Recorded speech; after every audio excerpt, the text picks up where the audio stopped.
पहली बार सीधे टकराए चंद्रशेखर और मायावती, दलित सियासत का सबसे बड़ा महायुद्ध। मायावती ने कहा मगरमच्छ, चंद्रशेखर बोले आपको आंसू बहाने से किसने रोका।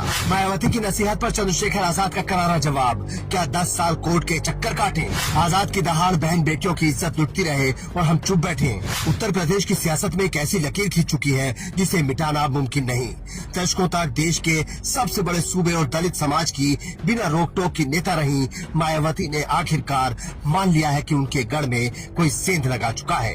मायावती ने पहली बार खुलकर बिना नाम लिए चंद्रशेखर आजाद को अपना राजनीतिक प्रतिद्वंदी स्वीकार कर लिया है। पहली बार चंद्रशेखर आजाद और मायावती आमने सामने हैं और एक दूसरे पर वार कर रहे हैं। मायावती को जवाब देते हुए चंद्रशेखर आजाद ने पूछा है कि हमारी बेटियों की इज्जत लुटती रहे और हम कोर्ट के भरोसे बैठे रहें। चंद्रशेखर आजाद ने बहन जी के बयान पर तंज कसते हुए कहा कि हम मगरमच्छ के आंसू बहाने आते हैं तो आप भी आओ ना, मगरमच्छ के आंसू बहाने आपको किसने रोका है। चंद्रशेखर आजाद ने कहा कि मायावती कह रही हैं कि इंसाफ के लिए कोर्ट जाओ, सुप्रीम कोर्ट जाओ, 10 साल लगेंगे इंसाफ मिलने में, तब तक हमारी बहन बेटियों की इज्जत लुटती रहे और क्या हम चुप बैठे रहें। मेरे मन को ठेस इसलिए पहुंची कि आप तो लग नहीं रहे और हम लोग जान की बाजी लगा के हमारे कार्यकर्ता लड़ रहे हैं, पुलिस से डिटेन हो रहे हैं, गालियां खा रहे हैं और अपना पैसा खर्च कर रहे हैं।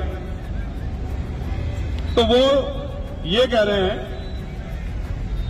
कि साहब ये तो जो मगरमच्छ के आंसू बहाने, आप भी आओ ना मगरमच्छ के आंसू बहाने, आओ तो समाज के बीच में। और वो कह रहे हैं कि ऐसा है ये आंदोलन वगैरह नहीं करने चाहिए, अगर वो निचली अदालत से न्यायालय में सर्वोच्च न्यायालय चला जाओ तो हमारी बहनों की किस्मतें लूटे, उनको नोचा जाए, उन पर पेट्रोल छिड़क दिया जाए, उन पर तेजाब छिड़क दिया जाए, उनको मारा जाए, उनको मार के लटकाया जाए, उनके पैरों में कील ठोक दी जाए, तो हम ये तमाशा देखें कि कब 10 साल बाद न्याय मिलेगा और कब पुलिस कार्रवाई करे। किस तरह कार्रवाई करिए आप जानते हो ना।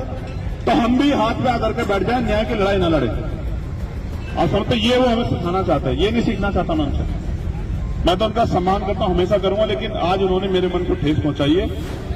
समाज देख रहा है, समाज फैसला करेगा कि कौन समाज के लिए लड़ रहा है और कौन समाज से सिर्फ वोट का रिश्ता रखता है, इसका फैसला समाज करेगा। ठीक है, मैं बड़ी तकलीफ के साथ कह रहा हूं। और एक अब यहाँ ये भी जरूरी हो जाता है कि आखिरकार बहन जी ने इस पर क्या कुछ कहा है। उन्होंने कहा कि कुछ पार्टी के मुखिया मगरमच्छ की तरह आंसू बहाने के लिए मौके पर पहुंच जाते हैं। इसके बाद संगठनों के मुखिया मगरमच्छ की तरह आंसू बहाने के लिए घटना स्थल पर पहुंचकर अपनी राजनीतिक रोटियां सेकते हैं। इससे पीड़ितों को न्याय मिलने वाला नहीं है, बल्कि वर्तमान हालातों में ये इन वर्गों के लोगों की मुसीबत और परेशानी को अधिक बढ़ाने वाला है। लेकिन क्या मायावती भूल गयी कि आज की जमीनी हकीकत क्या है। ये सब व्यवस्था भारतीय संविधान में है, ना कि इसके लिए